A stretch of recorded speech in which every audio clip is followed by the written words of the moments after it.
Hi, I'm Sir Dash Masong. Welcome to my Licensure Exam for Teachers Review, General Education, Part 13. Let's start! Gen Ed 61, Social Science, Philippine History, Spanish Colonial Period. What was the primary economic system implemented by the Spanish in the Philippines that required Filipinos to sell their products exclusively to the Spanish government? A. Encomienda system. B. Polo y servicio. C. Bandala system. Or D. Galleon trade. Pause this video and try to answer it on your own. Go! Alright, the correct answer is letter C, Bandala system. I hope naalala pa itong Philippine history. I-recall natin itong Spanish colonial period. Yung Bandala system, ito yung forced trade system implemented by the Spanish colonial government. Nakakalungkot to kasi yung Filipino farmers were required to sell their products kagaya ng rice, corn, and other goods exclusively to the Spanish government at prices set by the authorities. Nakakalungkot. Bakit? Kasi it often left Filipino farmers with little to no profit and caused widespread hardship. Buti na lang, we're free na from the Spanish colonial period. Now, bakit mali itong A, B, and D? Kasi yung encomienda system, it granted Spanish colonizers land and the right to collect tribute from the native inhabitants. Yung polo y servicio or polo y servicio, sabi nila, ganun daw minsan i-pronounce yan, was a forced labor system requiring Filipino males to work for the Spanish government. Yung galleon trade naman, ito yung trade route between Manila and Acapulco, Mexico, which primarily benefited Spanish merchants. So that's it. See you sa next session. God bless. Gen Ed 62, English, Grammar, Adjective Order. Which of the following is the correct order of adjectives? A. A red, big, old wooden chair. B. A big, old, red wooden chair. C. A wooden, big, old, red chair. Or D. A red, wooden, old, big chair. Pause this video and try to answer it on your own. Go! Alright, the correct answer is letter B, a big, old, red wooden chair. I hope naalala nyo pa tong adjective order. Baka nalimot na ng iba, i-recall natin. Sa English grammar, merong specific order of adjectives when multiple adjectives are used to describe a noun. Ano yung order na yon? Opinion, size, age, shape, color, origin, material, purpose, plus yung noun. Okay, let's analyze yung question dito. Yung correct answer is letter B, a big, old, red wooden chair. Bakit? Kasi it follows yung tamang order. Ano yung order? Yung size, which is big, yung age, which is old, yung color, which is red, tapos yung material, which is wooden. Yung common mnemonic dito, para maalala nyo, OSAS comp. That is opinion, size, age, shape, color, origin, material, and purpose. Again, OSAS comp. Ayan yung mnemonic na ginagamit ng iba dito.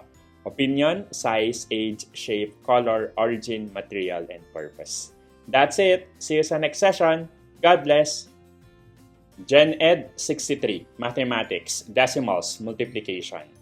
What is the product of 2.5 and 0.6? A. 1.0, B. 1.5, C. 15.0, or D. 0.15. Pause this video and try to solve it on your own. Go! Alright, the correct answer is letter B, 1.5. Okay, this is a math question. If you know the advanced method, ayun na yung gamitin mo para makatipid ka ng time. So let me show you the step-by-step solution. Okay, of course, we write the given decimals, 2.5 and 0.6. Then, multiply the numbers as if they were whole numbers. Ibig sabihin, ignore mo muna yung decimal points.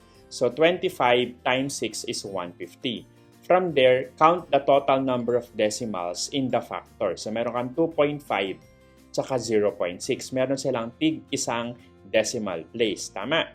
So, itotal mo lang yon. 1 plus 1 is simply 2. So, dapat magkaroon ka ng 2 decimal places sa product mo.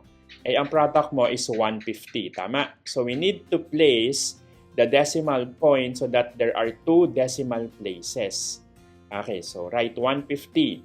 Then count 2 digits from the right. So from 0, 1, 2. Kaya the answer is 1.50.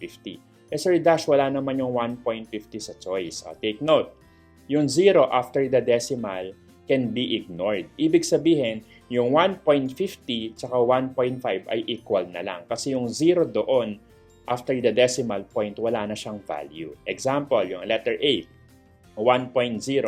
Etong 1.0, kahit tanggalin ko yung 0 na yan, so 1.0 and 1, equal lang po yun. Again, yung 0 after the decimal, wala na siyang value. No? So 1.5 is the same as 1.50. Ganon din sa letter C, 15.0 and 15.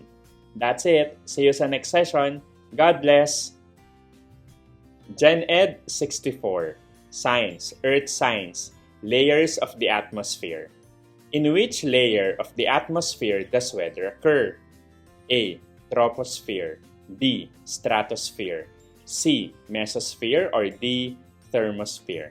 Pause this video and try to answer it on your own. Go! Alright, the correct answer is letter A, troposphere. I hope naaalala nyo pa itong layers ng atmosphere. I-recall natin. Yung troposphere, ito yung lowest layer ng atmosphere extending from the Earth's surface up to about 8 to 15 kilometers. Dito nangyayari yung mga weather phenomena, kagaya ng clouds, rain, storms, and wind. Bakit? Kasi it contains most of the atmosphere's water vapor, and the warm air rises and cools to form weather patterns. Yung stratosphere naman, ito yung above ng troposphere, and it contains the ozone layer. Yung mesosphere naman, ito naman kung saan nangyayari yung pagbe-burn up ng mga meteors. Yung thermosphere naman, ito yung layer where the International Space Station orbits. That's it. See you sa next session. God bless. Gen Ed 65. Filipino. Panitikan. Elemento ng maikling kwento. Ang tauhang sumasalungat o kumakalaban sa pangunahing tauhan sa isang maikling kwento ay tinatawag na patlang. A. Protagonista. B. Bida. C. Tagpuan. Or D. Antagonista. Pause this video and try to answer it on your own. Go! Alright, the correct answer is letter D, antagonista. I-recall natin yung elemento ng maikling kwento. Sa panitikan, yung antagonista, siya yung tauhang sumasalungat o kumakalaban sa pangunahing tauhan. Siya rin yung lumilikha ng mga hadlang at tunggalian na dapat malampasan ng pangunahing tauhan. Yung pangunahing tauhan na yon ay tinatawag na protagonista o bida. Siya yung pangunahing tauhan o bayani ng kwento. Yung tagpuan naman, ito yung lugar at panahon kung saan naganap ang kwento. Sir, bakit walang kontrabida sa choices? Actually, pwede rin naman yung salitang kontrabida kasi kasing kahulugan naman siya ng antagonista. Pero yung antagonista kasi, siya yung formal at technical na termino sa panitikan. That's it. See you sa next session. God bless! Hashtag, sana makatulong. If you want a free digital copy of this reviewer, pinamimigay ko po ng libre. How? Just comment on this video, free reviewer, and I will send you the link. And for more reviewers, please feel free to visit my social media account, Sir Dash Academy. Available sa YouTube, Facebook, and TikTok. I suggest punta ka sa YouTube. Gumawa ako ng playlist. Hanapin mo sa playlist yung lahat ng reviewers ng LET na ginawa ko. So maganda yon para sa BLEP ngayong year na to. No? Kinumpile ko lahat ng reviewers doon. Also, gumawa rin ako ng playlist per domain. For example, you need further review sa Prof Ed or Gen Ed or specialization. Hanapin mo lang doon. Sana makatulong. See you sa next session. God bless!